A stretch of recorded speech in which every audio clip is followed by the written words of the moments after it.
皆さん、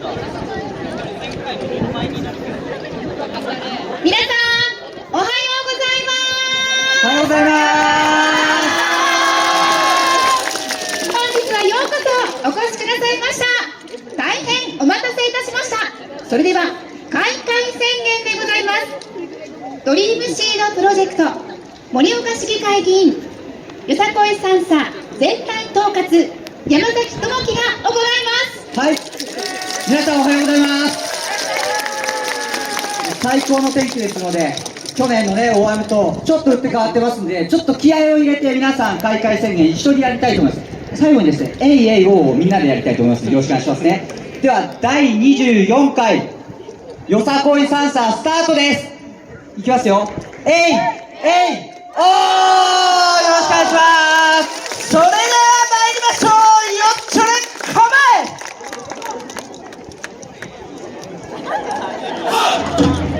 お手拍子ありがとうございます。はっ、よっこいしょ。はっはっはっはっはっは。はいはいはいはいはっはっはっはっはっはっは。さあさあみんなでどっこいしょ。どっこいどっこいどっこいしょ。どっこいどっこいどっこいしょ。チュリチュリチュリやチュリチュリや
皆さんご一緒にお手拍子よろしくお願いいたします。第24回よさこいサンサー幕開けでございます。はいはいはい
はい、ありがとうございます。